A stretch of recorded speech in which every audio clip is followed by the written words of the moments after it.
श्रीमन्नारायणीयं दशकं 15 मतिरिह गुणसक्ता बन्धकृत् तेष्वसक्ता त्वमृतकृद् परुन्ते भक्तियोगस्तु शक्तिं महदनुकमलभ्या भक्तिरेवात्र साध्या कपिलतनुरिति त्वं देवहूत्यै न्यगादि प्रकृति महदहङ्कारश्च मात्राच्च भूतानि अपि हृदभिदसाक्षी पुरुषः पञ्चविंशः इति विदितविभागो मुच्यते सौ प्रकृत्या कपिलतनुरिति त्वं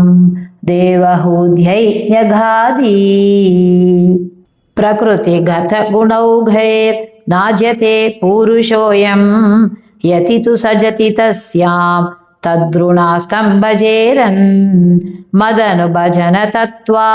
लोचनैः साप्यपेयात् कपिलतनुरिति त्वं देवहूत्यै न्यगादि विमलमतिरुपातैरासनाद्यैर्मथङ्गं गरुडसमधिरूढं दिव्यभूषायुधाङ्गं रुचितुलिततमालं शीलयेतानुवेलं कपिलतनुरिति त्वं देवहूत्यै न्यगादि मम गुणगणलीला कर्णनैकीर्तनाद्यैः मयि सुरसरिदोग प्रज्ञचित्तानुवृत्तिः भवति परमभक्तिः सा हि मृत्योर्विजेत्री कपिलतनुरिति त्वं देवहूत्यै न्यगाति अहह बहुलहिंसा सञ्चितार्थै कुटुम्बं प्रतिदिनमनुपुष्णन् स्त्रीजितो बाललाली विशति हि गृहसक्तो यातनां मय्यभक्तः कपिलतनुरिति त्वं देवहूत्यै न्यगादि युवति जठरखिन्नो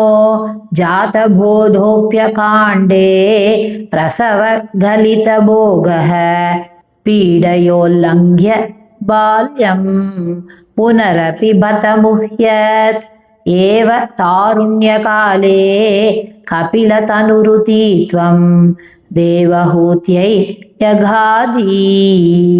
पितृसुरगणयाजी धार्मिको यो गृहस्थः स च निपतति काले दक्षिणाद्वोपगामी मयि निहितमकामं कर्म तु धक्पतार्थं कपिलतनुरिति त्वं देवहूत्यै न्यगादि इति सुविदितवेद्यां देवहे देवहूतिं कृतनुतिमनुगृह्य त्वं गतो योगिसङ्गै विमलमतिरतासो भक्तियोगेन मुक्ता त्वमपि जनहितार्थं वर्तसे प्रागुदीष्याम् परम किमु बहुक्त्या त्वत्पदाम्भोजभक्तिं सकलभयविनेत्रीं सर्वकामोपनेत्रीं वदसि खलु दृढं त्वं तद्विधूया मयान्मे कुरु पवनपुरेश त्वय्युपादत्स्व भक्तिं श्री हरये नमः श्री पोन्नु गुरुवायूरप्पने शरणं श्री चोट्टाणिक्करे भगवति अम्मये शरणं आनंद चिन्मयने शरणं नारायण अखिल गुरो भगवन्नमस्ते सर्वत्र गोविंद नाम संकीर्तनं गोविंदा गोविंदा।